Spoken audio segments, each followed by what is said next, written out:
इंसान कभी अपने ओरिजिन पे, अपनी सृष्टि के मेकिंग पे, अपने लाइफ के साइकिल पे अगर थोड़ा सा कभी ठंडे दिल से बैठकर गौर करे तो उसको ये चीज़ देखने को मिलेगी कि यार इंसान जब तख्लीकी क्रिएशनल प्रोसेस से गुजरता है तो ये बहुत वीक और बहुत कमज़ोर प्रोसेस होता है। इंसान सबसे पहले एक सेल की शक्ल में जन्म का अपना आगाज करता है, जस्ट अ सेल, और वहां उसकी रक्षा सिर्फ और सिर्फ ऊपर वाला रब ही कर रहा होता है। दुनिया की कोई ताकत या दुनिया की कोई चीज इंसान के क्रिएशन के प्रोसेस की रक्षा नहीं कर सकती। जिस इंसान को रब वहां नहीं जाया होने देता, डिस्ट्रॉय नहीं होने देता, और जिस प्रोसेस से वो गुजरता है उस प्रोसेस के अंदर तो जस्ट एक गोश्त के लोथड़े को रब इतनी प्यारी स्किन में ढालता है और रब उसके अंदर इतने सिस्टम रख देता है। जस्ट एक सेल की बॉडी के अंदर ये सारी चीजें रखने वाला कौन है?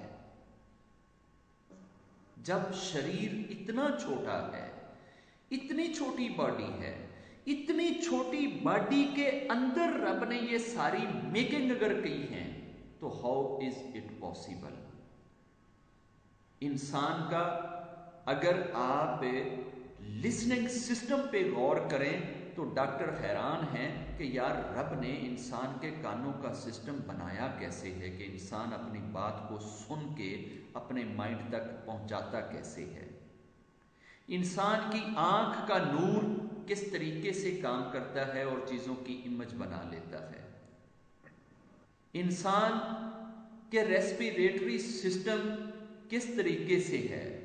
इंसान का ईटिंग सिस्टम कैसे है कि जब ये खाने लगता है तो वही खुराक इस तरीके से जाती है कि वो खुराक फेफड़ों की बजाय सीधी स्टोमिक में कैसे चली जाती है। नाली तो एक है, उसी से सांस लेता है, उसी से भोजन जल जा रहा है। ये सिस्टम जो इंसान की बॉडी में आज हमें दिखता है, ये सिस्टम तो रब इंसान के जन्म लेने से पहले इंसान के अंदर रख देता है। और जो जन्म लेने से पहले आपको ये चीजें बख्श रहा है, ये चीजें दे रहा है, आपने उसके साथ किया क्या है, उसको दिया क्या है, और आप उसको दे सकते क्या है, उसके लिए कर सकते क्या है, और वो ऐसा कुछ देने पे बाउंड क्या है? क्या वो बाउंडेड है रब कि आपकी बॉडी को बिल्कुल अच्छा कर दे? आपको रब अगर चाहता एक कान देता, एक आंख देता, एक होंठ देता, एक हाथ देता, तो वो रब ऐसी बॉडी भी तो दे सकता था। वहां क्या किसी डॉक्टर ने जन्म लेने से पहले तेरे कान बनाए हैं? और कोई डॉक्टर अभी तक ऐसा क्लेम नहीं कर सकता कि एक शख्स के जन्म लेने से पहले अगर उसके दांत नहीं है, कान नहीं है, आंख नहीं है, हाथ नहीं है, तो कोई डॉक्टर ये कहे कि जी मैं उसका ऑपरेशन करके उसका हाथ लगा दूंगा। अभी तक दुनिया के अंदर साइंस इस सर्च तक नहीं पहुंची कि जन्म लेने से पहले अगर कोई डेफिशिएंसी है तो साइंस ये कहे कि वो डेफिशिएंसी हम निकाल देंगे। अगर जन्म लेने से पहले बच्चे के गुर्दा नहीं है तो हम गुर्दा डाल देंगे। अगर एक फेफड़ा काम नहीं करता तो हम फेफड़ा डाल देंगे। अगर जिगर नहीं है तो हम नया जिगर डाल देंगे। That is impossible. वो बाहर वाली बॉडी के ऑपरेशन का तो सोच सकते हैं, जो अंदर बॉडी बन रही है उसके ऑपरेशन का नहीं सोच सकते। वहां जो ये सारी चीजें कंट्रोल कर रहा है और जो ये सारी चीजें बख्श रहा है, हु इज दैट? वो कौन है? आज तो हम ये कहते हैं कि रब जी हमें जबरदस्ती अपना शुक्र करने पे मजबूर क्यों करता है। हम क्यों करें जी शुक्र, हम रब को माने तो जी क्यों माने, किस लिए माने, क्यों हमको गाड को गाड कहें। और अगर जी हम रब के आगे मत्था टेकें तो वजह जी क्यों टेकें जी, किस लिए टेकें। और अगर रब ने स्वर्ग नरक बनाया है तो जबरदस्ती हमें अपने मानने पे मजबूर क्यों करता है, ये हमारे साथ जबरदस्ती क्यों कर रहा है। हम अगर इस बाल पॉइंट को बनाएं और ये बाल पॉइंट हमसे पूछे कि आपने हमें क्यों बनाया है, आपने मुझे क्यों बनाया है, तो हमें बहुत अजीब लगेगा कि मैंने ही बनाई है और ये मेरे से ही हट के पूछ रही है कि आपने मुझे क्यों बनाया है। इंसान अपने हाथ से जितनी भी चीजें बनाए वो बनाने वाले से ये नहीं पूछती कि आपने मुझे क्यों बनाया है, पूछ सकती ही नहीं है। उसके पास ये अथॉरिटी ही नहीं है कि वो बनाने वाले से, क्रिएटर से ये पूछे कि आपने मुझे क्रिएट क्यों किया है, आपने मुझे बनाया क्यों है। अब अगर इंसान के साथ ये चीजें आ गईं, ये चीजें रब ने दे दी, तो वो रब आपसे एक दिन का भी हिसाब नहीं मानता कि यार तुम जितना समय अपने बर्थ लेने से पहले तुम थे के अंदर ये चीजें हुई।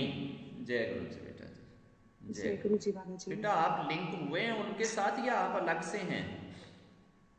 ये कितने लोग नहीं हैं? बाबा जी, हाँ जी लिंक में ही हूँ बाबा जी। तो वो बाकी दोनों की पिक्चर फिर किधर चली गई? अभी आ जाएगी, मे बी उन्होंने वीडियो ऑफ किया हो। अच्छा अच्छा, आ गए। मैं ये समझा कि शायद ये पिक्चर अलग अलग गई है। जय गुरु जी। आपको आवाज आ रही है? अच्छा चलेगा। हाँ जी मेरे को तो आ रही है बाबा जी। ठीक है बेटे, ठीक है। अब इंसान अगर ये सोचे कि रब अगर उसको खड़ा करके आज उसके क्रिएशनल प्रोसेस के किसी एक दिन का जिक्र करते हुए कभी वो रब कहे कि जब तू 5 दिन का था तो तुम्हें मैंने ये चीज दी थी, जब तू 6 दिन का था तो तुझे मैंने ये चीज दी थी, जब तू 1 माह का था तो मैंने तेरे प्रोसेस को ऐसे डील किया था, जब तू 3 माह का था तो मैंने तेरे अंदर स्पिरिट डाल दी थी, और फिर जब तू इतने माह का था तो मैंने ये चीज तुम्हें बख्श दी थी। रब तो अपनी इन अताओं का, इन बख्शिशों का सवाल नहीं कर रहा और गिनवा नहीं रहा, तो हम उसको भूलते क्यों हैं? उसके वो एहसान क्यों भूल जाते हैं? यहां दुनिया के अंदर अगर आप एक कमरे में बंद हो और कमरे में आग लग जाए और आपके पास बाहर निकलने का रास्ता कोई ना हो, और अगर कोई जिंदगी बचाने के लिए शख्स उसको दुनिया सारी रोके, पुलिस उसको मना करे, मोहल्ले के लोग उसको मना करें, मगर इवन देन वो अपनी जान को खतरे में डाल के अगर आकर आपको उस कमरे से निकाल कर ले जाए, और जब आप बाहर निकलें तो आप देखेंगे उस बंदे से यंग, उस बंदे से हेल्दी आपके माता पिता बाहर खड़े हों, आपके बहन भाई बाहर खड़े हों, आपका पति बाहर खड़ा हो, आपके बच्चे बाहर खड़े हों, मगर इनमें से किसी ने भी आपको बचाने के लिए अपने आप को आग में न डाला हो, और एक तीसरा शख्स, एक अलग से शख्स अगर अपने आप को इतना खतरा मोल लेके आपको अगर बचा कर ले जाता है, तो अब ये बताइए कि आपके दिल में, आपके मन में रिस्पेक्ट किसकी बनेगी? क्या आपके उधर खड़े हुए आपके माता पिता की बनेगी?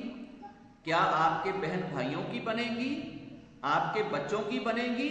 या उस बंदे की रिस्पेक्ट आपके मन में उभरेगी जिसने अपनी जान खतरे में डाल के आपको उस आग लगे हुए कमरे से निकाला हो? बाबा जी आपकी वीडियो ऑफ है। मेरी वीडियो ऑफ है? अच्छा सॉरी। हाँ जी। आप आ गई हैं? हाँ जी। अब ये जब इंसान को ये चीजें सोचते हुए महसूस हो कि यार ये एक दिन बंदा जो एक पल के लिए अपनी जान सिर्फ जोखिम में डाल के आपको मौत के मुंह से निकालता है, आप ये कहते हैं कि अब बकिया जिंदगी में मैं माता पिता के साथ नहीं जाऊंगा, मैं बहन भाइयों के साथ नहीं जाऊंगा, मैं अपने बीवी बच्चों के साथ नहीं जाऊंगा, मैं तो इस बंदे के साथ जाऊंगा जिसने मेरी जान बचाई है। अगर मेरे माता पिता इतने सगे होते तो अग्नि में कूद के मुझे बताते, अगर मेरे बहन भाइयों को मेरी जरूरत होती तो ये मुझे बचाते, अगर मेरे बीवी बच्चों को जरूरत होती तो ये मुझे बचाते। ये तो भला हो इस एंजल का, इस शख्स का जिसने अपने आप को इतने बड़े रिस्क में डाल के मुझे बचाया है। तो वो शख्स अपने माता पिता, अपने बहन भाइयों से ज्यादा रिस्पेक्ट, कदर, इज्जत, मंजिलत उस बंदे को देगा जिसने उसके ऊपर ये एहसान किया होगा कि उसको उस अग्नि से निकाला होगा। बेटा, आप लोगों को सुनने में दिक्कत तो नहीं हो रही? Hello, everybody is listening clearly? क्या आपको आवाज सही आ रही है? जैस्मीन आपका म्यूट। अच्छा बाबा जी, सबको रिक्वेस्ट करें कि अपना ऑडियो म्यूट कर लें, क्योंकि बाकी लोगों की बैकग्राउंड में आवाज ज्यादा आ रही है तो आपकी आवाज सुनाई नहीं देती। हाँ बेटे, मेरा ख्याल है आपकी आवाज सुन ली होएगी। ये परी ने तो अपना ऑडियो म्यूट किया हुआ है, आप लोग भी अपने अपने ऑडियो अगर म्यूट कर लें। ऐसा ना हो कि फिर जब मैं पूछूं तो फिर पता ही नहीं चलेगा, क्योंकि आपके ऑडियो को फिर साथ आपने ऑन भी करना है जब कोई बात पूछी जाए। हाँ जी, कोई प्रश्न पूछना है? जब ऑडियो म्यूट होएगा तो आपकी बैकअप में पड़ी हुई वॉइस इंटर नहीं करेगी, तो आपको सुनने में भी आसानी रहेगी। और या फिर आप सब अपनी वो बैकअप की ऑडियो ऑन कर लें, मैं अपनी ऑडियो ऑफ कर लेता हूँ, फिर मजे से आराम से सुनते रहेंगे। अच्छा, दैट इज नॉट पॉसिबल। चलो खैर, कोई बात नहीं। ऐसे नहीं, वीडियो नहीं ऑफ कर सकते आप। नहीं, ऑडियो ऑफ कर लेते हैं ना। अच्छा, हम ये बात कर रहे थे कि अगर कोई शख्स ऐसा एहसान कर दे हमारे ऊपर, तो हम उसके एहसान की वजह से अपने आप को उसका स्लेव बना देते हैं, सारी उम्र के लिए उसका स्लेव बना देते हैं। और मे भी हम ये डिसीजन कर लें कि अब अगर जिंदगी गुजारनी है या रहना है तो इस बंदे के साथ रहना है, क्योंकि अगली जिंदगी तो बचाई इसने है ना, जिसने अगली जिंदगी दी है, जिसने मुझे आगे के लिए बचाया है, अब मैं सारी जिंदगी इसके साथ रहूंगा। जब इन एक दिन का, एक वक्त का ऐसे मौके पे किया गया एहसान आपको उस शख्स का स्लेव बना देता है, तो जो रब हर पल में आपकी जिंदगी बचाता है, एक एक पल में आप इससे ज्यादा खतरनाक पोजीशन से गुजरते हैं।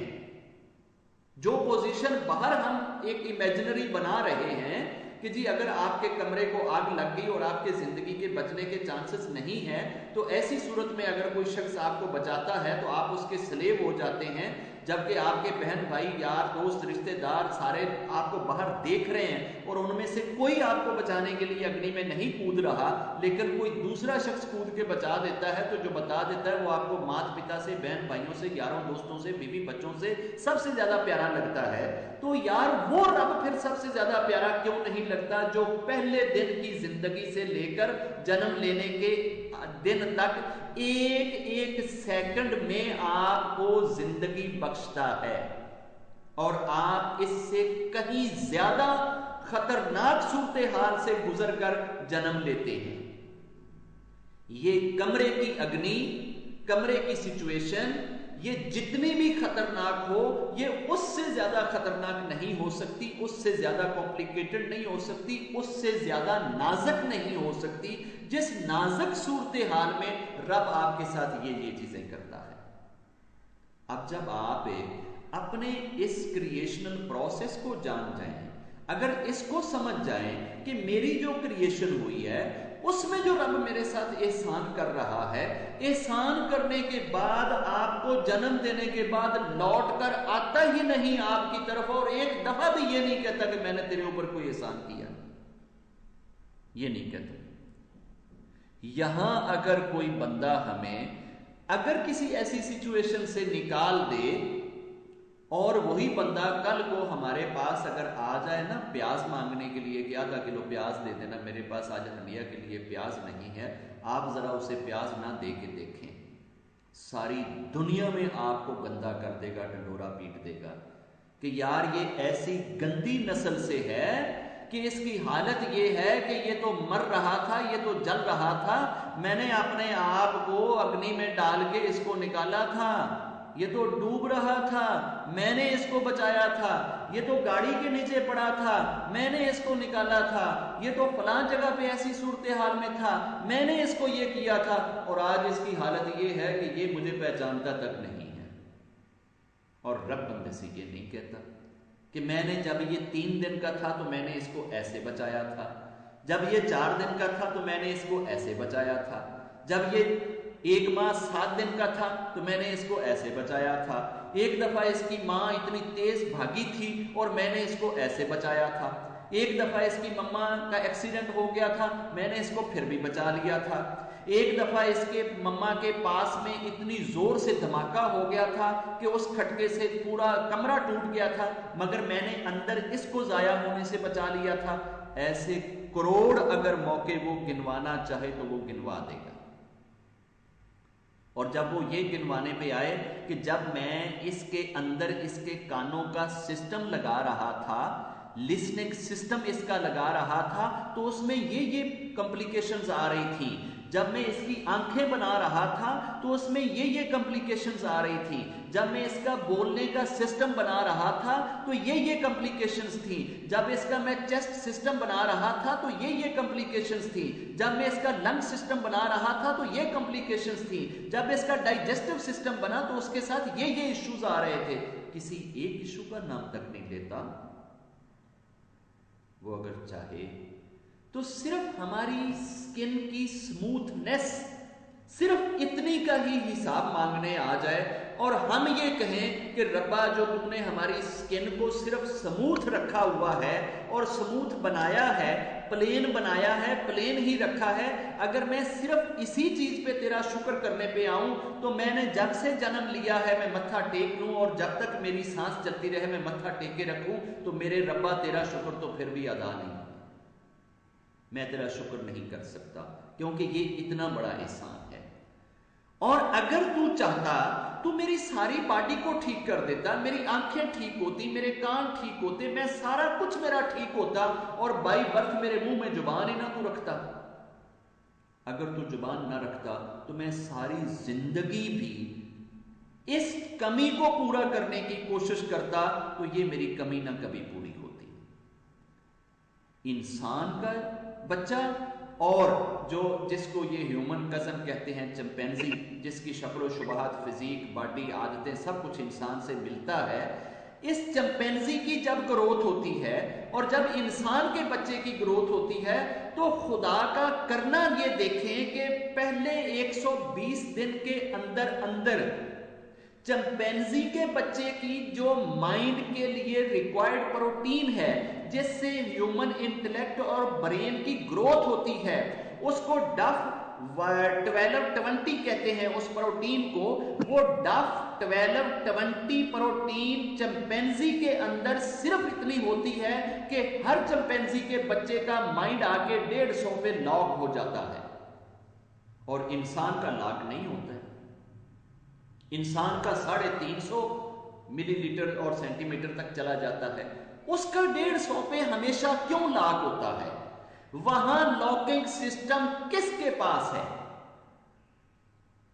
आज तक इंसान इस मुहिम्मे को, इस थ्योरी को अंडरस्टैंड नहीं कर सका कि आखिर क्या वजह है कि चिंपैंजी का ही माइंड जो है उसको भी वही प्रोटीन मिल रही है, वो भी एक ही सेल से बन रहा है, वो भी इसी तरह से मां के अंदर जन्म ले रहा है, वो भी अंडे से जन्म नहीं ले रहा और वैसे ही उसका जन्म सिस्टम है जैसे इंसान का है, सारी चीजें सेम है। मगर क्या वजह है कि जब ब्रेन की बारी आती है तो वो 150 पे लॉक हो जाता है और इंसान का माइंड बढ़ता रहता है। अगर हमारे भी ब्रेन को वो 150 पे 120 पे लॉक कर दे तो हम क्या कर लेंगे रब का? क्या जन्म लेने के बाद कोई क्लेम कर सकते हैं? क्या दुनिया की कोई ऐसी कोर्ट बनी है कि जिस कोर्ट में जाकर हम ये जाकर क्लेम डाल दें कि मैंने जब जन्म लिया था तो मेरी आंख की पुतली क्यों नहीं बनी थी, मैंने जब जन्म लिया था तो मेरा नीचे वाला होंठ क्यों नहीं था, मैंने जब जन्म लिया था तो मेरा इधर वाला कान जो है ये उल्टा क्यों लगा हुआ था, और मैंने जब जन्म लिया था तो ये मेरी हाथ की उंगलियां जो है ये मेरे कंधे पे क्यों लगी हुई थी, मैंने जब जन्म लिया था तो मेरा ये रेस्पिरेटरी सिस्टम जो है ये किडनी में, और किडनी वाला सिस्टम जो है वो रेस्पिरेटरी सिस्टम की जगह पे क्यों लगा हुआ था? इज इट पॉसिबल कि कोई इंसान जाकर क्लेम डाल ले? और क्या कोई ऐसी कोर्ट है जो इसकी जस्टिफिकेशन कर दे और कहीं से इसका फैसला लेकर दे दे? अगर एक शख्स का एक कान यहां से उठाकर उसके मुंह की जगह पे और मुंह को उठाकर कान की जगह पे लगा दिया जाए, मुझे दुनिया की अदालत बता दें, कोर्ट दिखा दें कि जहां जाके वो अपना क्लेम डाल ले कि जनाब मेरे साथ ये ज्यादती क्यों हुई है, मुझे इसका जस्टिस चाहिए। और अगर वो किसी कोर्ट में चला जाए तो कोर्ट के लिए ये प्रोसीजर है कि उसे हमेशा एक्यूज्ड देना पड़ेगा, ब्लेम जिस पे डाल रहा है वो देना पड़ेगा, और उस ब्लेम के अंदर जो कंप्लेंट है वो कंप्लेंट के अंदर उसका रोल साबित करना पड़ेगा कि जनाब इसमें फलां के ऊपर ये अक्यूज है, फलां के ऊपर ये ब्लेम है, उसने ऐसा किया है, जरा डाल के दिखाओ किस पे डालोगे। और अभी तक मेडिकल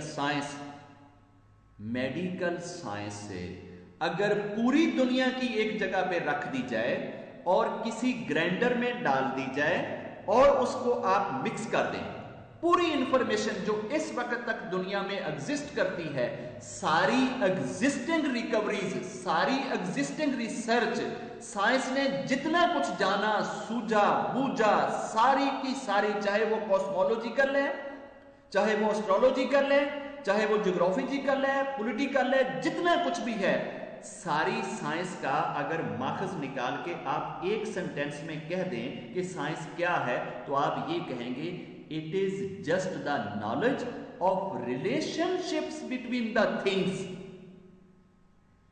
साइंस की हर सर्च मुख्तलिफ चीजों के आपस में रिलेशन को एक्सप्लेन करती है, चीजों की नेचर पे नहीं जाकर बात कर सकती।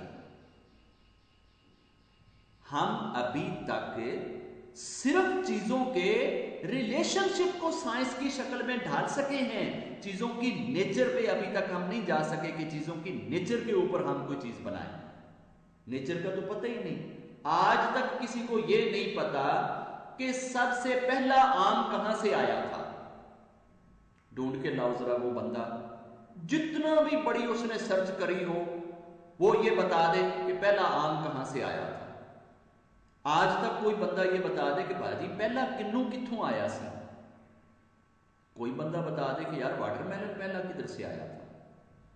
और ये जुबान के अंदर जो इतने 2.5 लाख टेस्ट बड रख दिए गए हैं कि एक ही वक्त में अगर इस जुबान के ऊपर हम एक तरफ टॉफी रख दें, दूसरी तरफ सुपारी रख दें, तीसरी तरफ आम का टुकड़ा रख दें, और चौथी तरफ आइसक्रीम रख दें, और पांचवी तरफ छठी चीज रख दें, तो मेरा ख्याल है को 10 टेस्ट जबान एक ही वक्त में ले सकती है।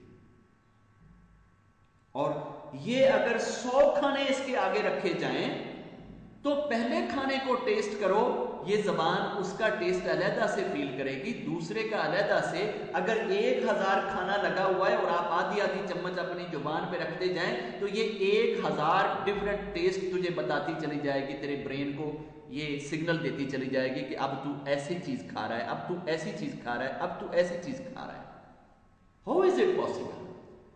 जिस इंसान के क्रिएशनल प्रोसेस के अंदर इतनी चीजें आई और वो रब अनकंडीशनल, बगैर किसी वजह के, बगैर किसी लॉजिक के, बगैर किसी दलील के, बगैर किसी प्रेशर के, आप उसका कुछ भी नहीं कर सकते, और वो सरापा ब्लेसिंग, सिर्फ और सिर्फ ब्लेसिंग किए जा रहा है, आपकी सारी चीजें ठीक किए जा रहा है, जिसका आप बाद में कोर्ट में जाके कोई क्लेम नहीं डाल सकते, वो सारी चीजें बगैर वजह से ठीक कर देता है। और अब जब इंसान जन्म ले लेता है तो फिर ये आकड़ खान बन जाता है, फिर इसमें लॉजिक आ जाती है, फिर इसमें क्रिटिसिज्म आ जाता है, फिर इसमें आर्गूमेंट आ जाती है, फिर ये ईगो और अना के दायरे के अंदर फंस जाता है और फिर जाकर ये रब के ऊपर क्लेम डालने लग जाता है। दस हो रब्बा, मैं तेनू क्यों पूछा, मैं कादे लई तेनू मन्ना। और रब नहीं अगों कहंदा कि पुत्तर जदों तू 3 दिन दा से उदों दस, उदों तेरा ख्याल कौन कर रहा सी, हुण ते तू 40 साल का हो के 50 साल का 36 साल का 80 साल का हो के ते आकड़न दिया है कि जी मैं तेनों अगर पूजा तो क्यों पूजा, तू मैनू ए ते दस जदों तू 1 महीना ते 11 दिन का से उस वक्त तेनों किन्ने बचाया सी, जदों तू 2.5 महीने का से उदों तेनों किन्ने बचाया सी, तेरा जिहड़ा फलाना सिस्टम सी उन्होंने सीधा किन्ने कीता सी, तेरे नग दे 2 सुराखां दे विच सारा काम किन्ने कीता सी, तेरे साह दीयां नालियां नूं सीधा किन्ने कीता सी, तेरे ए जितने करोड़ इतने कॉम्प्लिकेटेड सिस्टम्स हैं इनको सीधा किसने किया था। बंदे के पास है कोई जवाब?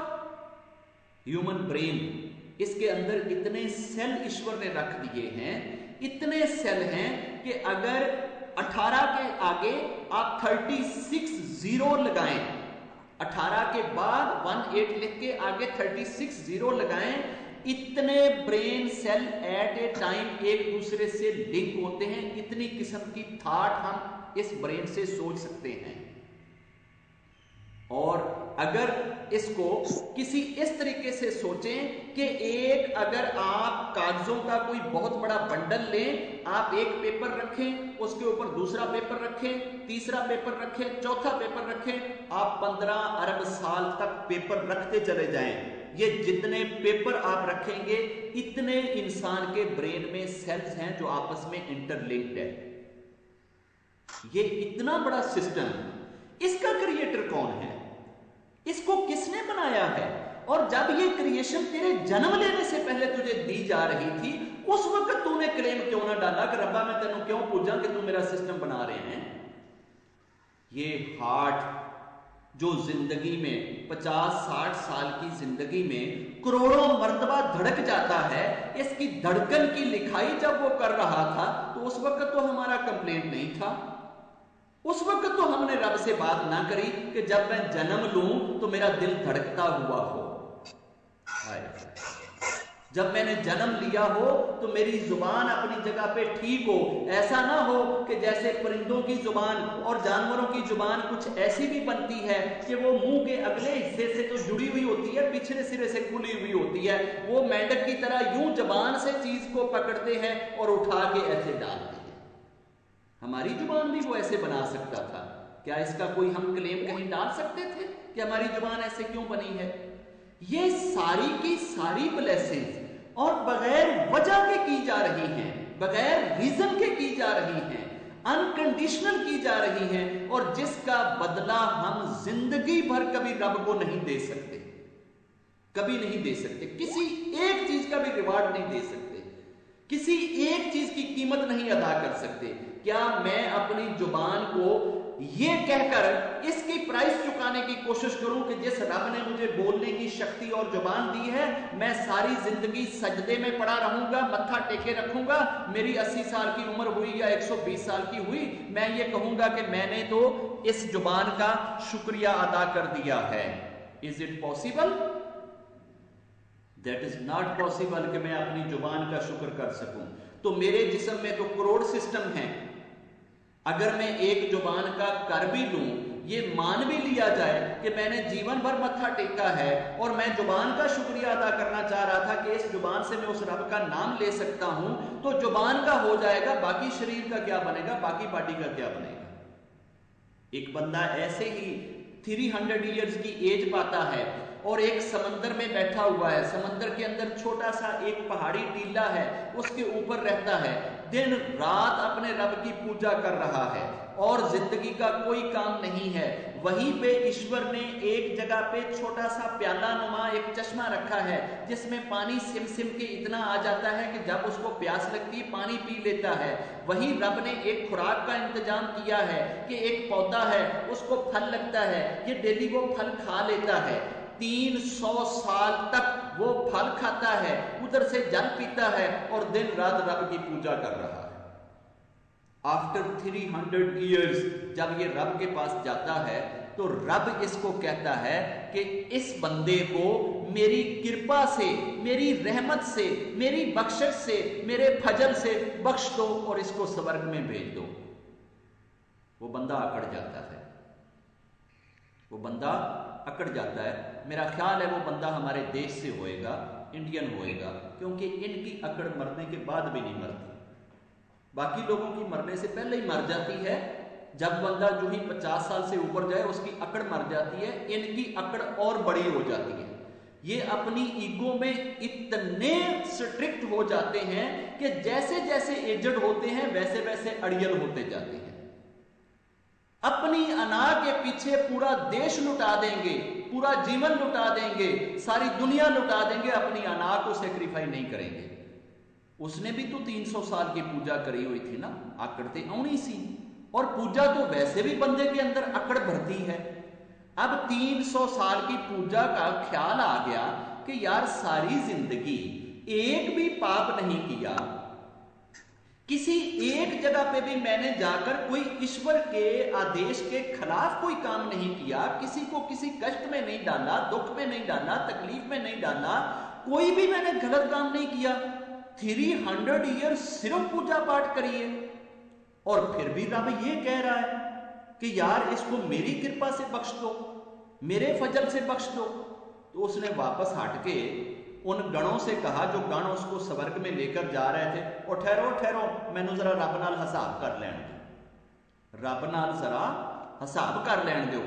रब से हिसाब करने के लिए रब के आगे आगे खड़ा हो जाता है और रब से आगे विनती करके कहता है, अरे प्रभु बात यह है कि मैंने तो 300 ईयर की एज में एक दिन भी तेरे कोई खिलाफ नहीं किया, कोई पाप मेरे खाते में है ही नहीं। मैंने अपना सारा खाता देख लिया, मेरी पूरी बुक भरी पड़ी है, उसमें सिर्फ 300 के हर पेज में सिर्फ पूजा ही पूजा लिखी हुई है, सिर्फ पाठ ही पाठ लिखा हुआ है। और तू अब भी कह रहा है कि इसको महज मेरी रहमत से बख्शिश से बख्श दो। हुण भी जे तेरी रहमत नाल ही बख्शीजना है ते मेरा जड़ा 300 साल दा पूजा पाठ है वो किहड़े खाते च पाउणा ही, वो किधर जाएगा? तो रब ने कहा ठहर, तूने हिसाब लेना है ना, हिसाब की बात कर रहा है ना, जरा आ जाएगा। आ गया। अब सबसे पहले रब ने जल को कहा, यार तेरा कोई इसके खिलाफ कोई केस है, कोई कंप्लेन है तेरी? तो उसने कहा जी मेरा इशू ये है कि 300 ईयर इसने मुझे पिया है, अब जरा 300 ईयर के लिए मुझे जरा ये पीने को दे दिया जाए कि मैं इसको पीऊं। जो भोजन था उसने कहा जी मेरा भी एक केस है, इसने 300 ईयर मुझे खाया है, अब जरा 300 ईयर के लिए मुझे जरा ये खाने को दे दिया जाए, मैं इसको जरा 300 साल खा लूं ताकि मेरा हिसाब इसके साथ बराबर हो जाए। जिस टीले पे बैठा हुआ पूजा करता था उस पत्थर ने भी आकर केस डाल दिया। उसका केस ये था कि जी इसने 300 ईयर मेरे ऊपर बैठ के पूजा करी है, अब जरा इसको नीचे बिठाएं और 300 ईयर के लिए इसके ऊपर बैठ के मैं तेरी पूजा करूंगा।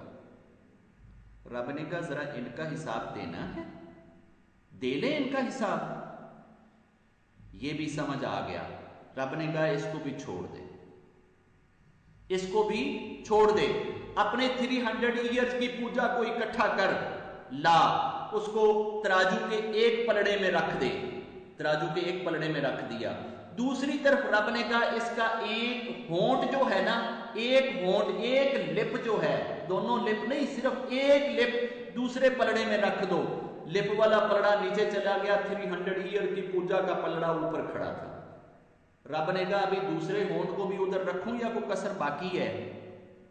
तो फौरन चरणों में गिर गया, अरे प्रभु बस तू अपनी रहमत से, अपनी कृपा से बख्श दे। वो रब जो इतना ब्लेसिंग करने वाला, इतना प्यार करने वाला, हमें क्या है कि हम उसको मानने तक के लिए भी तैयार नहीं कि उसको सिर्फ मान ले। और मुझे अभी तक उसके खिलाफ कोई सबूत नहीं मिल सका जिससे मैं ये कह दूं कि देयर इज नो गॉड। जिस दिन मुझे कोई जिंदगी में यह सबूत मिला कि देयर इज नो गॉड, तो दुनिया में सबसे पहले विनोद बताएगा कि देयर इज नो गॉड। जब मुझे कोई ऐसा सबूत मिल गया हम उसको मानने के बाद अगर हिसाब में आ गए, शुक्र करने में आ गए, तो ये जो एक बाल मेरे यहां उगा हुआ है, अगर यही बाल हर दफा मेरे इधर गर्दन से निकले और मेरी बगल में चुभना शुरू हो जाए और सारी दुनिया के डॉक्टर ऑपरेशन कर करके थक जाए मगर उस बाल को ना रोक सके, जी वो गर्दन से उभरता है और बगल में जाके चुभता है, अल्लाह जाने उसमें क्या चीज है। मैं इसका भी उत्तर नहीं दे पाऊंगा कि ऐसा क्यों है। ये चीजें ईश्वर की हैं और ईश्वर ने दी हैं और अनकंडीशनल दी हैं। मेरे से सिर्फ इतना चाहता है कि तू मुझे सिर्फ पहचान ले और मुझे मान। मैं तेरे से और कुछ नहीं कहता कि तू बहुत ज्यादा वजन में रहे, तू बहुत ज्यादा स्ट्रेस में रहे, तू बहुत ज्यादा प्रेशर में रहे। ऐसा रहने की कोई जरूरत नहीं है। मैं तो सिर्फ तेरे से इतना कहता हूं कि जिसने तुझे क्रिएट किया है तू उसको ना भूल, जिसने तुझे बनाया है तू उसको ना भूल, जिसने तुझे करोड़ चीजें दी हैं तू उसको ना भूल, उसको याद रख। और वो तो इतना प्यार करने वाला, इतना प्यार करने वाला कि बहुत माओं का प्यार अगर इकट्ठा किया जाए, अगर पूरी दुनिया की माएं इकट्ठी की जाएं, तो मुझे बहुत दफा ये सुनने को मिलता है कि जी फला जगह पे कोर्ट के अंदर उसके बेटे को जब फांसी लगाने लगे थे तो मां आ गई और आकर उस कोर्ट के चरणों में गिर गई कि जी मेरे बच्चे की जान बख्श दो, मुझे फांसी लटका दो। कि ये मां है। किसी ने चोर के तौर पे बंदे को पकड़ लिया, उसने सड़क के ऊपर रख के उसकी पिटाई करना शुरू कर दी, मां दौड़ी दौड़ी जाती है, अपने सर से पल्ला उतार के उसके चरणों में रख देती है, बेटे तुमने जो भी पनिश करना है मुझे कर ले, मेरे बेटे को छोड़ दे। ये मां है। और जब तू छोटा होता है, सर्दी की सख्त रातों में तू पेशाब कर दे, जगह को गीला कर दे, ये खुद उधर लौटती है और तुझे अपने सीने पे लिटा लेती है। ये मां है। मां के प्यार के अंदर रब ये कहता है कि मां का प्यार ओरिजिनल नहीं है। मां का प्यार मेरे प्यार का प्रतिबिंब है, रिफ्लेक्शन है, अक्स है, साया है। ये मैंने अगर कापी इधर से पकड़ी और ये पीछे अगर वॉल पे इसका साया बना है, ये साया ये ओरिजिनल नहीं है। मैं कापी को हटा लूं, ओरिजिनल चीज को हटा लूं तो साया हटेगा। साये की कोई रियलिटी नहीं है, कोई कीमत नहीं है, सारी कीमत इस ओरिजिनल की है। और जो प्यार मां का है वो अगर साया है, वो अगर रिफ्लेक्शन है, और उस रिफ्लेक्शन में इतना प्यार है, तो जो ओरिजिनल रब का प्यार होएगा वो कितना होएगा। मां को तो सिर्फ रिफ्लेक्शन मिली है, रिफ्लेक्शन में इतना प्यार है कि दुनिया के सारे इंसान के खिलाफ हो सकते हैं, सारे इंसान का गिला कर सकते हैं, सारे इंसान को मारने पीटने के लिए तैयार हो सकते हैं। एक मां होती है जो आकर कह देती है कि नहीं मेरे पुत्र वर्गा ते पोती को नहीं, ये बतियां तो खूबियां किसी च को। मां के पास सिर्फ रब के प्यार की रिफ्लेक्शन है। रब ये कहता है कि मेरे प्यार की रिफ्लेक्शन अगर दुनिया में देखनी है तो मां का प्यार देख लो। ये जानवर की भी मां हो तो वो भी अपने बच्चे से प्यार करती, क्योंकि उसके पास सिर्फ रिफ्लेक्शन है। तो जो ओरिजिनल रब का प्यार है वो कितना होएगा, कितना बड़ा होएगा, कितने जोर से करता होगा, कितना सख्त करता होगा। रब कहता है मेरे बंदे तू दुनिया के अंदर चंद लोगों में बैठ के मेरी बात कर। मैं आकाश पे बैठ के, सत्या पे बैठ के, सातवें आसमान पे बैठ के, मैं गणों के अंदर बैठ के, एंजल्स में बैठ के, स्पिरिटों में बैठ के तेरी बात करूंगा। तू मुझे एक दफा याद कर, मैं तुझे 100 दफा याद करूंगा। तू मेरी तरफ चलकर आ, मैं तेरी तरफ दौड़कर आऊंगा। तू मुझे जफ्फी डालने के लिए आ, मैं तुझे सीने से लगा लूंगा। तू मेरे प्यार की तरफ शाहिश अपने अंदर थ्रस्ट को जगा, मैं तेरी थ्रस्ट को बढ़ा दूंगा। तुम मेरी तरफ आकर देखो, मैं तुझे हमेशा के लिए अटर्नल कर दूंगा। तुम मेरे नाम के लिए, मेरी जात के लिए, मेरी सृष्टि के लिए, मेरी हस्ती के लिए खुद को मिटाकर देख, मैं तुझे अनमिट कर दूंगा। ये जितने भी महापुरुष आए, बाबा गुरु नानक देव, राम जी, कृष्ण जी, साईं बाबा जी, मोसेस जी, डेविड जी, मोहम्मद जी, इब्राहिम जी, जीसस जी, ये सब के सब रब से प्यार करने वाले थे, रब की तरफ ले जाने वाले थे। और रब ने इनका नाम क़यामत तक नहीं मिटने देना। जब तक ये कलयुग का नाश नहीं होएगा, ये सृष्टि का नाश नहीं होएगा, इन लोगों का नाम नहीं मिट सकेगा। ये लोग तो आज से 500 साल पहले, कोई 1000 साल पहले, कोई 3000 साल पहले वर्तमान छोड़ गए हैं। हमने तो उनको देखा तक नहीं, उनको जाना तक नहीं, उनको पहचाना तक नहीं। आज हमारे दिलों के अंदर उनका प्यार कौन डाल रहा है? रब कहता है, जिसने दुनिया के अंदर मुझे याद किया होगा, जिसने दुनिया के अंदर मुझे याद किया होगा, मैं दुनिया के अंदर रहने वाले इंसानों के दिलों में उनकी याद डाल दूंगा। और जब कोई शख्स दुनिया में मेरा जिक्र करता है, मैं एंजल्स को भेज देता हूं और उनको कहता हूं कि सड़कों के किनारे पे फैल जाओ, चौकों में खड़े हो जाओ, चौरस्तों में खड़े हो जाओ, चौराहियों में खड़े हो जाओ और मेरे उस बंदे का नाम ले ले के लोगों को बताओ कि मेरा रब फला बंदे से प्यार करता है, तुम भी उससे प्यार करो। ये आवाज कानों में नहीं जाती, ये आवाज हम सुन नहीं सकते, ये आवाज सीधी दिल में जाती है और दिल के अंदर उस बंदे का प्यार पैदा हो जाता है जिसका प्यार रब कह रहा होता है। और रब कब कहता है? जो रब से प्यार करने वाले।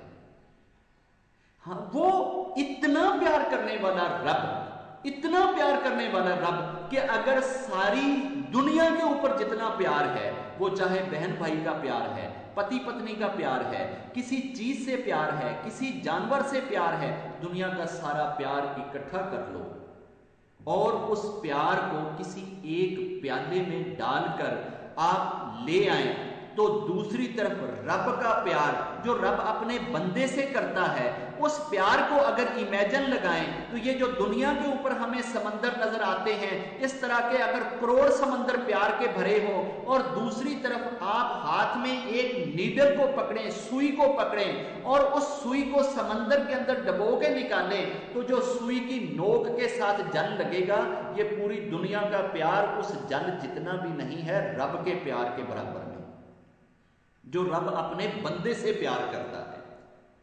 उस इतना प्यार करने वाले रब के बारे में फिर भी खड़े होकर हम यही क्वेश्चन करते हैं कि हम उस गॉड को क्यों पूजें?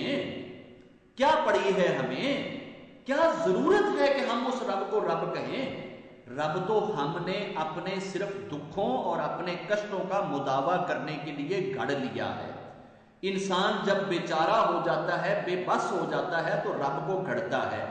बिल्कुल ठीक कहा है, जब मां के पेट में 1 दिन का होता है, उस वक्त ये बहुत बेचारा होता है, इसका कोई बस नहीं चलता, और उस वक्त ये एक रब घड़ता है कि यार अब मैं पहले रब को बनाऊं, क्योंकि अब यहां मेरी बेचारगी का सहारा मेरा रब है।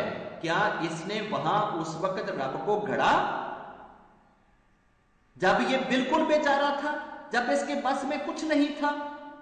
1 दिन से लेकर 36 हफ्ते तक ये मां के पेट में रहता है। क्या हर सांस के साथ ये रब को घड़ता है? क्या ये रब को घड़ता है या रब ने इनको घड़ा है?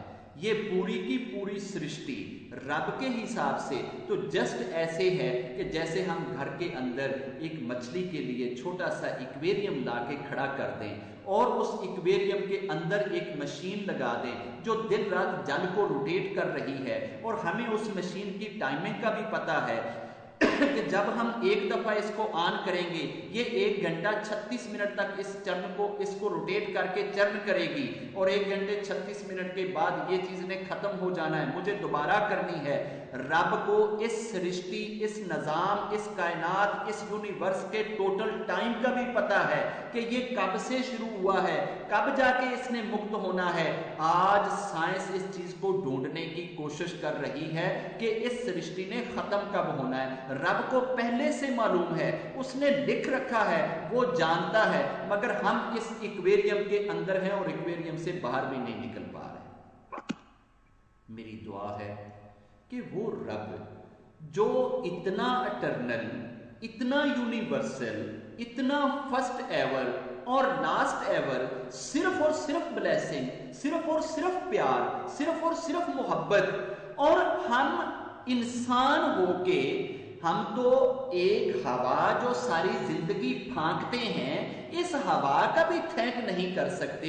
जल जो सारी जिंदगी पीते हैं, इस जल का थैंक नहीं करने जोगे। ये जो जमीन जिस पे सारी जिंदगी पांव मार मार के चलते हैं, इसका थैंक नहीं करने जोगे। ये चीजें कितनी दी हैं हमें, अगर हम इसको गिनना शुरू कर दें तो हमारी बॉडी पे उतने रोम नहीं हैं जितनी चीजें हम अल्लाह की, ईश्वर की, रब की, गॉड की, भगवान की यूज करते हैं। तो जिसकी इतनी चीजें यूज करते हैं, who is the owner of this air? क्या ये अमेरिका की है, बर्तानिया की है, इंडिया की है? दुनिया का कोई ऐसी शक्तिशाली चीज ये कह सकती है कि हवा मेरी और तुम यूज कर रहे हो? क्या ये जमीन के अंदर से निकलने वाला, बहने वाला समंदर का पानी, आकाश से बरसने वाली बारिश, ये सारी चीजें जो हम यूज कर रहे हैं, क्या इसकी मलकियत कोई कह सकता है कि ये मेरी मलकियत है? दुनिया की करोड़ों नेमतें जो हम दिन रात यूज किए जा रहे हैं, इसका रियल ऑनर कौन है? रियल मालिक कौन है? हकीकी खालिक कौन है? क्रिएटर कौन है? जिसने ये बनाई है वो कौन है? और हम उसको नहीं पहचानते। दुकान से खरीदने के लिए चले जाएं, दुकानदार जो 2 किलो 4 किलो तोल के देता है, वो तोलने वाला अगर 5 दिन पैसे ना ले और डेली के हमें 2 किलो सेब दे दे, तो उसको तो हम सारी जिंदगी याद रखते हैं कि इसने मुझे 10 किलो सेब फ्री में दिए थे। तो जो सारी जिंदगी फ्री में हवा दे रहा है, उसको नहीं जानता। कितने छोटे छोटे एहसान करने वालों के आगे तो बिक जाते हैं, और जो सबसे बड़ा एहसान करने वाला, जो आपको क्रिएशनल प्रोसेस से लेकर आने वाला, आप उसको याद नहीं करते। मुझे पता है कि मेरे जन्म लेने से पहले मेरी मां नहीं मरी। अगर जन्म लेने से पहले मर जाती तो आज विनोद दुनिया में ना होता। मुझे पता है कि मेरी मां भी मेरी नानी के एज के उस हिस्से तक रही है जब तक कि मेरी मां ने जन्म नहीं लिया, मेरी नानी नहीं मरी। ऐसे ही मेरी नानी उस वक्त तक थी कि जब तक मेरी पड़नानी ने उसको जन्म नहीं दिया। जन्म देने के बाद ही सारे मरे हैं, जन्म देने से पहले कोई नहीं मरा। अगर ये प्रोसेस मैं पीछे लेकर जाऊं तो आज विनोद ये सोचे कि विनोद, तुझे पैदा करने के लिए रब ने तेरी मां को नहीं मरने दिया, तेरी नानी को नहीं मरने दिया, तेरी पड़नानी को नहीं मरने दिया, तेरी छक्कड़ नानी को नहीं मरने दिया। तेरे पीछे तो यार 10,000 नानियां खड़ी हैं, इनमें से किसी एक नानी को नहीं मरने दिया कि तुझे 2020 में जिंदा रखना था। तो मैं उस रब को कैसे याद कर सकता हूं? उसका कौन सा एहसान याद करूं? अगर 10वीं पुश्त पे ही मेरी नानी खड़क जाती, जन्म लेने से पहले मर जाती, तो ना उसकी बेटी होती, ना उसकी बेटी होती, ना उसकी बेटी होती, ना आगे मेरी मां होती, और ना आज विनोद होता। तो जिसने विनोद के लिए इतना बड़ा काम किया कि इस सिस्टम को कहीं भी ब्रेक नहीं होने दिया, किसी एक जगह पे भी ब्रेक नहीं होने दिया, जो इसको अनब्रेकेबल बना रहा है, इस सिस्टम को बनाने वाला कौन है? कितनी दफा ऐसा हुआ होगा कि मेरी मां बड़ी बीमार हुई होगी, लेकिन ईश्वर ने फिर उसको बचा लिया। मेरी नानी का एक्सीडेंट हुआ होगा, ईश्वर ने उसको बचा लिया। मेरी पड़नानी पानी में डूबी होगी, ईश्वर ने उसको बचा लिया। मेरी लक्कड़ दादी के ऊपर छत गिर गई होगी, ईश्वर ने उसको बचा लिया। किसी को सांप ने डस लिया होगा, ईश्वर ने उसको बचा लिया। किसी की टांग टूट गई होगी, ईश्वर ने उसको बचा लिया। बचाया इसलिए कि यार अभी विनोद ने आना है, एनू बचा लो कि हाले विनोद ने आना है। तो उस विनोद को लाने के लिए पीछे से चेन को नहीं टूटने दे रहा, जो हर जगह पे चेन को बचाने आ जाता है, मैं उसका एहसान अदा कर दूं? कैसे एहसान चुका सकता हूं कि तूने तो मेरी मां की चेन नहीं टूटने दी और कभी भी नहीं टूटने दी। और आगे अभी अगर हमें पता हो कि आज से 50 नस्लों के बाद जिसने आना है, उसको उसके आने की वजह से अगर मैं जिंदा हूं कि 50 नस्लों के बाद ईश्वर ने तय कर रखा है कि मैंने उस वक्त एक जुगजीत सिंह को लाना है, इसलिए जुगजीत सिंह के आने तक कोई मां ना मरे, तो जुगजीत सिंह को कैसे पता कि उसकी 50 माओं को नहीं मरने दिया जा रहा? तो जो 50 माओं को बचाने वाला है वो कौन है? उसी को रब कहा जाता है। वही खालिक है, वही गॉड है, वही भगवान है, वही रब है, वही जीसस है, वही अल्लाह है। आप उसका जो मर्जी नाम रख लें, ही is the supreme one and he is the unique one and he is the only one. अगर इस सृष्टि को चलाने के लिए दो रब होते तो हर दूसरे दिन फड्डा होता कि आज मंगल है, इसके बाद मैं तो शुक्रवार लाऊंगा, और दूसरा रब कहता कि नहीं नहीं ऐसे नहीं हो सकता, ये दोबारा से पीछे ले जाओ। तीसरा रब कहता है नहीं ऐसे नहीं, इसको ऐसे कर दो। इस सृष्टि को चलाने वाला सिर्फ एक रब है। अगर कोई दूसरा रब होता तो वो कहता अभी अप्रैल का मंथ चल रहा है, इसके बाद मैं तो दिसंबर का महीना लाऊंगा, फुल सर्दी लाऊंगा, बर्फबारी डालूंगा, दुनिया बड़ी तंग आ गई है गर्मी से। तीसरा रब आकर कहता नहीं नहीं नहीं ऐसे नहीं हो सकता, आप दिसंबर नहीं ला सकते, पहले आप अक्टूबर का महीना लेकर आए, ऐसा ऐसा से मौसम चेंज करें। आप यकदम अगर इतनी ठंड कर देंगे, दुनिया इतनी गर्मी से इतनी सर्दी में चली जाएगी, मर जाएगी। रब्बों की लड़ाई शुरू हो जाती, खुदाओं की लड़ाई शुरू हो जाती, और हम सब ऐसे बैठे हुए होते परेशान कि ना तिन्ना रब्बां दा मसला हल होएगा तो डिसीजन होएगा कि अगला महीना केड़ा होना है। हमें कोई चिंता नहीं, क्योंकि उस रब के साथ किसी की लड़ाई है ही नहीं, कोई दूसरा रब है ही नहीं कि जिसके साथ उसकी लड़ाई हो जाए, जिसके साथ उसकी समस्या हो जाए, जिसके साथ उसका प्रॉब्लम हो जाए, वो अकेला रब है। He is the sole commander of the whole universe. अकेला होली सोली कमांडर है। उसकी कोई मां नहीं जिसने उसको जना हो, उसका कोई पिता नहीं जिसने उसको जना हो, उसकी कोई पत्नी नहीं कि जिससे उसने बच्चे पैदा करे हों, उसका कोई बहन भाई नहीं है कि जिन स्यापों में वो पड़ा रहे। ये सारी चीजें इंसान की वीकनेस हैं, इंसान की कमजोरियां हैं। अगर खुदा में ये चीज होती तो खुदा कमजोर होता, खुदा वीक होता, खुदा यूनिक ना होता। और अगर खुदा की मां होती तो ये सिलसिला कभी भी खत्म ना हो पाता कि उसकी मां की फिर मां कौन सी थी, फिर उसकी मां कौन सी थी, फिर हम सारी दुनिया इसी स्यापे में रह जाती और खुदा की मां ही ना ढूंढ सकते। मैं अक्सर एक जोक सुनाया करता हूं कि मेरे से किसी छोटी सी बच्ची ने पूछा था कि भगवान को किसने बनाया। मैंने कहा बेटा जिसने उसको बनाया था ना, उसने उसको ना फौरन ही किल कर दिया था। तो मैं उससे पूछ ही नहीं सका कि यार तू कौन है, तो उससे कोई भी नहीं पूछ सका क्योंकि वो तो किल हो गया था। तो वो चुप करके फौरन बैठ गई। और अगर मैं उसको कहता कि वो सेल्फ क्रिएटेड है, तो इतनी छोटी बच्ची ने कभी भी ये बात नहीं समझनी थी। उसको ये स्यापा फौरन समझ आ गया कि वो चूंकि किल हो गया सी, ओदे को पूछ नहीं सकिया सी भी तेनू किन्ने बनाया, स्यापा ही खत्म हो गया। अगर हम गिनती में बैठ जाते हैं कि 4 के पीछे 3, 3 के पीछे 2, 2 के पीछे 1, 1 से ऊपर तो जिधर मर्जी चले जाओ, 1 से ऊपर जाने के लिए एक ही दिशा है, जहां मर्जी चले जाओ। ये सारे के सारे फिगर 1 से जन्म ले रहे हैं, 1 से 2 जन्म ले रहा है, 1 से 3 जन्म ले रहा है, 1 से 4 जन्म ले रहा है। आप खरबों तक चले जाएं, ये सब 1 से जन्म ले रहे हैं। 1 किससे जन्म ले रहा है? 1 सेल्फ क्रिएटेड है, 1 खुद से है, 1 यूनिक है, 1 एवर है, 1 फर्स्ट है, 1 लास्ट है। 1 से पीछे कोई फिगर नहीं है। ऐसे ही रब का कोई क्रिएटर नहीं है, रब सेल्फ क्रिएटेड है, रब लाइट है, रब डिवाइन है। रब मैस में नहीं, मैस उसने क्रिएट करी है।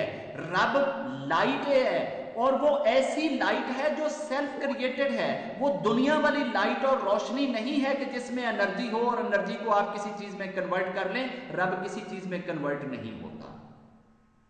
रब सिर्फ अपनी रिफ्लेक्शन, अपना प्रतिबिंब, अपनी एट्रीब्यूट्स, अपनी खुसूसियात दूसरों में परतौ के तौर पे डालता है। उस परतौ से हम समझते हैं कि देयर इज ए गॉड।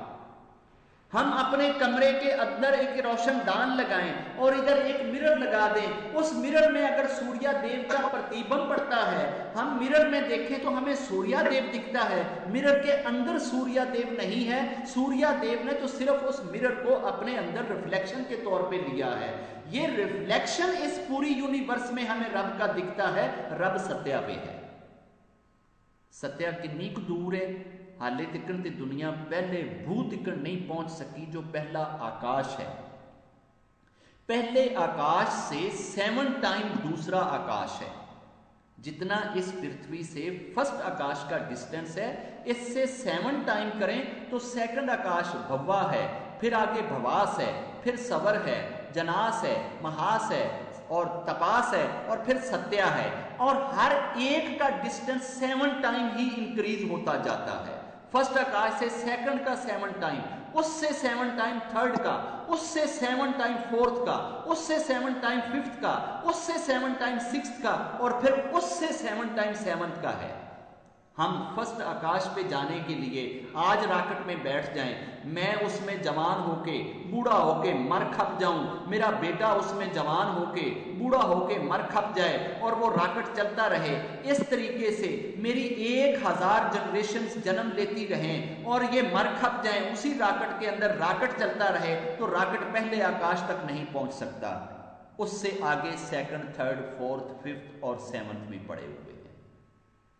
जिसने इतनी बड़ी स्पेस को हैंडल किया हुआ है, जो हमारी पृथ्वी को ऐसे फिजा के अंदर, कॉस्मिक के अंदर, एयर के अंदर, हवा के अंदर तैराए हुए है, इसको नीचे नहीं आने देता, इसके जल को नहीं गिरने देता, वो कौन सा हाथ है जो इस तरह से इससे बड़े करोड़ों खरबों सितारों को टैकल किए हुए है? वो कौन सी ताकत है?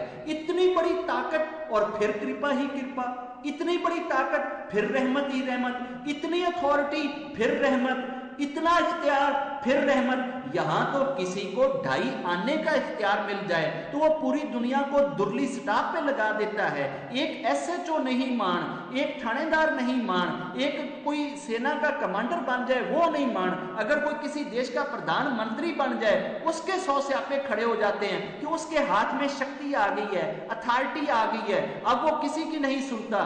एक वो रब है जो हर एक की सुनता है, बराबर सुनता है, हर वक्त सुनता है। दुनिया में जितने भी कोई बड़े हो जाएं, अगर 10 बंदे उसके सामने चले जाएं और 10 के 10 इकट्ठी बात करना शुरू कर दें तो वो आगे से हाथ जोड़ लेगा कि मैं अमेरिका का प्रेसिडेंट जरूर हूं मगर 10 बंदों को इकट्ठा नहीं सुन सकता। हमने कहा चलो ठीक है, तू तो गंदा है। हम चले जाते हैं यूके में, वो सुना है कि बड़े पुराने, बड़े हाईली क्वालिफाइड किस्म के बंदे को अपना सुप्रीम कमांडर बनाते हैं। हम यूके के कमांडर के पास चले गए और 10 बंदों ने इकट्ठा बोलना शुरू कर दिया।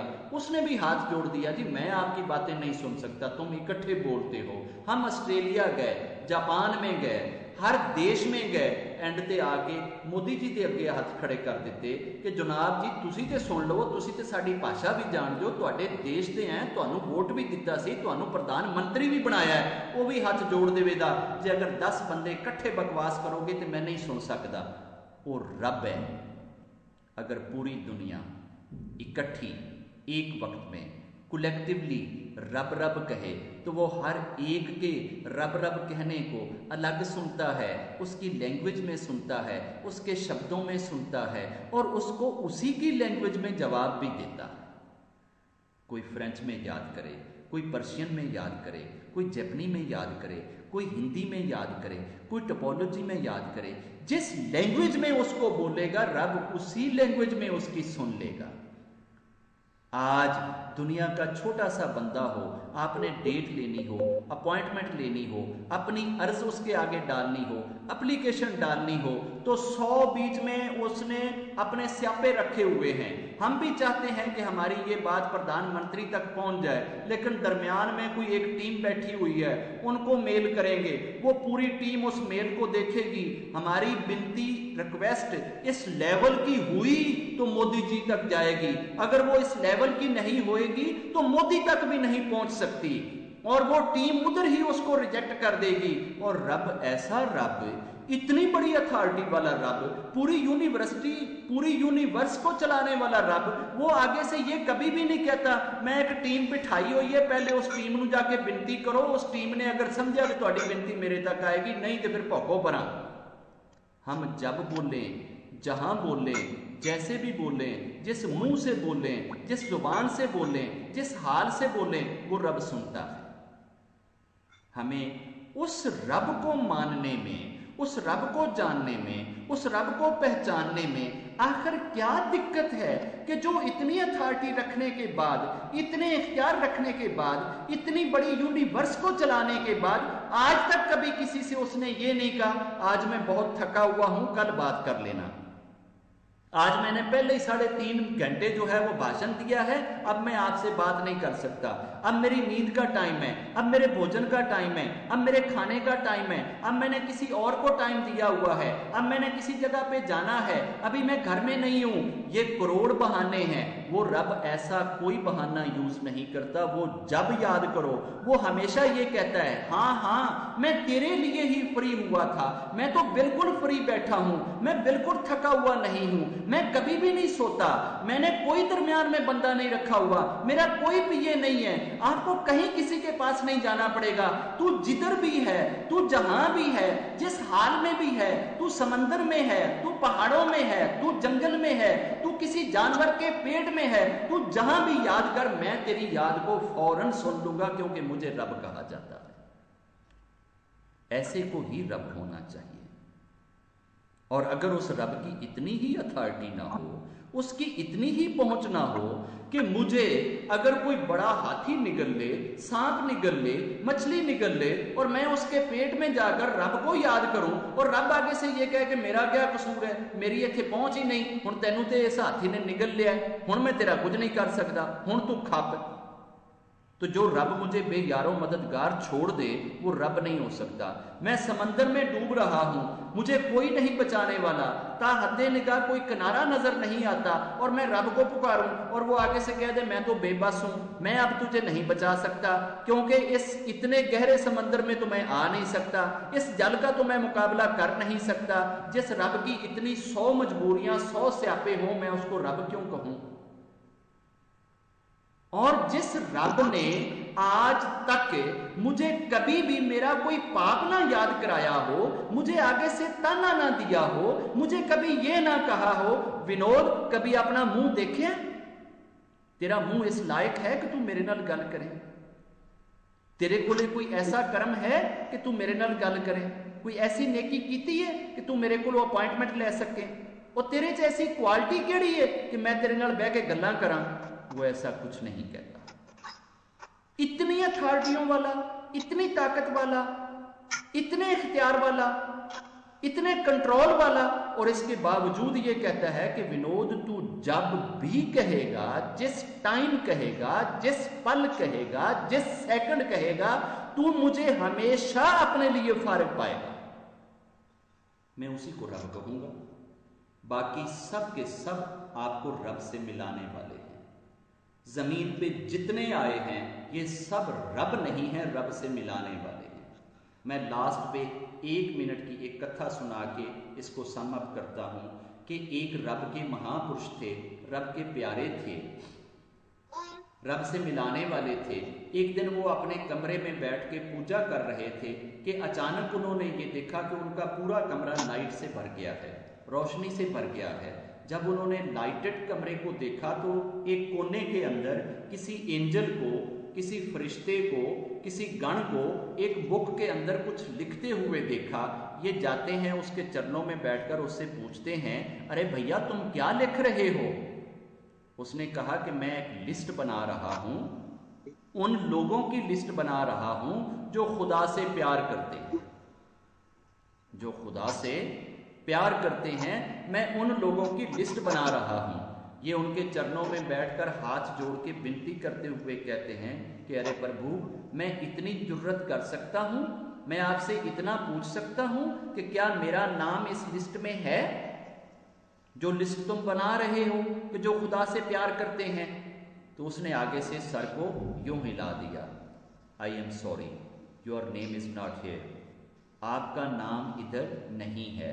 तो ये फिर अगेन हाथ जोड़ के विनती करता है, अरे प्रभु मेरी एक विनती है आपसे, आप इतनी कृपा कर दीजिए कि आप ये लिस्ट बना लीजिए, जब लिस्ट के लास्ट मैन का नाम आप लिख लीजिए, नीचे आप एक छोटा सा नोट दे देना और नीचे मेरा नाम लिखना और नोट के अंदर ये लिख देना कि ये वो बंदा है जो इन लोगों से प्यार करता है जो रब से प्यार करते हैं, आप मेरा नाम उनमें तो लिख सकते हैं। तो उसने कहा हाँ मैं इतना कर दूंगा, मैं आपका लिस्ट के नीचे, क्योंकि मैंने ये लिस्ट भगवान को प्रोड्यूस करनी है, उसके सामने रखनी है, मैं इतना कर सकता हूं कि रब ने जिनका नाम मुझे लिखने के लिए कहा था उस लिस्ट में तो तेरा नाम नहीं है, मैं नीचे नोट दे देता हूं कि रब्बा जिन्होंने तेरे नाल प्यार हैगा है ना, ए उन्होंने नाल एक ए बंदा प्यार करता है। उसने कहा हाँ ठीक। अब इसने ये लिस्ट बना दी, ये बंदा चला जाता है। 2 दिन के बाद फिर वो पूजा में बैठा हुआ है, फिर उसका कमरा इनलाइटन हो जाता है, फिर वो उसी बंदे को एक बुक के ऊपर लिखते हुए देखता है। ये उससे पूछ रहा है कि भैया आज क्या लिख रहे हो? तो वो कहता है उस दिन तो मैं ये लिख रहा था ना कि वो कौन से लोग हैं जो रब से प्यार करते हैं, आज उसके उलट लिख रहा हूं। आज मैं उन लोगों के नाम लिख रहा हूं जिनसे रब प्यार करता है। हम किसी से प्यार करें ये वन साइडेड बात है, पता नहीं अगला भी हमसे प्यार करता है या नहीं करता। और उस दिन तो ये लिस्ट लिख रहा है कि ये वो लोग हैं जो रब से प्यार करते हैं। ये लिस्ट तो बन सकती है, अब रब का कैसे पता चले कि रब किससे प्यार करता है या नहीं करता है? और वो लिस्ट वो उसको दिखाई जा रही है कि आज वो लिस्ट है कि जिस लिस्ट के अंदर मैं उन लोगों के नाम लिख रहा हूं जिनसे रब प्यार करता है। तो उसने कहा कि इसके अंदर मेरा नाम है। तो उसने लिस्ट आगे करी तो वो बंदा हैरान रह जाता है कि उसका नाम टॉप ऑफ द लिस्ट है। जब हम ऐसे बंदों से प्यार करेंगे जो रब से प्यार करने वाले हैं, इनके प्यार का रिवार्ड ये मिलेगा कि रब हमसे प्यार करना शुरू कर देगा। रब सबसे ज्यादा लाज को निभाने वाला है, रब से ज्यादा गैरतमंद कोई नहीं है। एक बंदे की गैरत ये गवारा करती है कि अगर उसके घर का कुत्ता गली से अपनी रस्सी तुड़वा के जा रहा हो और वो ऊपर से छत से देख रहा हो कि कुत्ते मेरे ने रस्सी तुड़वा ली है और ये गली में भाग रहा है, और तीसरे घर का एक आदमी मेरे कुत्ते को गाड़ी के नीचे आने से बचा रहा है, उसकी हेल्प कर रहा है, उसको पकड़ने की कोशिश कर रहा है या उसको कुछ खाने को दे रहा है, तो इस बंदे के दिल में एहसास पैदा होता है कि इस बंदे ने मेरे कुत्ते के साथ नेकी करी है, मैं इसके एहसान को याद रखूंगा।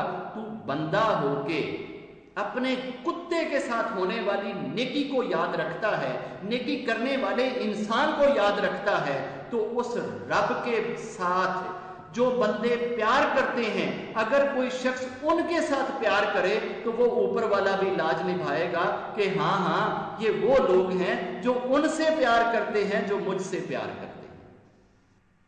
और ये लस्सी की छींट ये हमेशा बाहर से आया करती है, इंस्पायरेशन हमेशा बाहर से होती है, इंसान हमेशा बाहर से ही इंस्पायर्ड होकर कुछ करता है। दूध को बाबे बुल्ले शाह ने कहा था 2.5 मन का कड़ाहा भर दे और उसको दिन रात अग्नि पे जला दे, वो पाउडर बन जाएगा, दही में कन्वर्ट नहीं हो सकता, उसकी कन्वर्शन नहीं होएगी। कन्वर्शन अगर चाहता है तो बाहर से 1 चम्मच दही की या लस्सी की इसमें डाल दे, ये 2.5 मन ही दही बन जाएगा। वो इंस्पायरेशन, वो लस्सी की छींट, वो दही की चुटकी, वो 1 चम्मच जो बाहर से आनी है, ये हमेशा वो लोग डालते हैं जो रब से जुड़े हुए होते हैं। और जब वो लस्सी की 1 छींट ऐसे बंदे के मन में उतरती है जिसने अपने मन को उस रब के साथ जुड़ने के लिए फिक्स कर रखा है, तो फिर मन की दुनिया जब बदलती है तो बाहर की दुनिया भी बदल जाती है। मैं इसके साथ ही आप सबसे अनुमति चाहूँगा, भगवान आप सबको अपना प्यार दें और अपनी मोहब्बत। थैंक यू बाबा जी, थैंक यू।